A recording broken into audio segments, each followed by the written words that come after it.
আসসালামু আলাইকুম। আমি মোহাম্মদ আসাদুল, ইতালি মিলান শহর থেকে। দীর্ঘদিন যাবৎ ইতালি এবং ইউরোপের অন্যান্য দেশে থাকার সুবাদে আমরা অনেকেই এখন ইউরোপিয়ান সিটিজেন হয়েছি এবং প্রতিনিয়ত হচ্ছি। আমাদের সকলেরই একটি ধারণা আছে যে যাদের ইতালিয়ান পাসপোর্ট আছে অথবা ইউরোপের অন্য যেকোনো দেশের পাসপোর্ট আছে, ইউকেতে যাওয়ার ক্ষেত্রে তাদের কোনো ধরনের ভিসার প্রয়োজন হয় না। আমাদের এই ধারণা একদম সঠিক ছিল, তবে সেটা ১লা এপ্রিল ২০২৫ পর্যন্ত।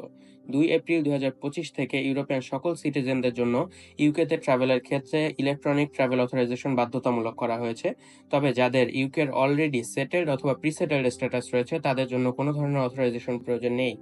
আপনাদের যাদের ইউকের সেটেলড অথবা প্রি-সেটেলড স্ট্যাটাস নেই, আপনারা আমাদের সাথে যোগাযোগ করে ইউকে ট্রাভেল অথরাইজেশন অ্যাপ্লিকেশন করতে পারেন।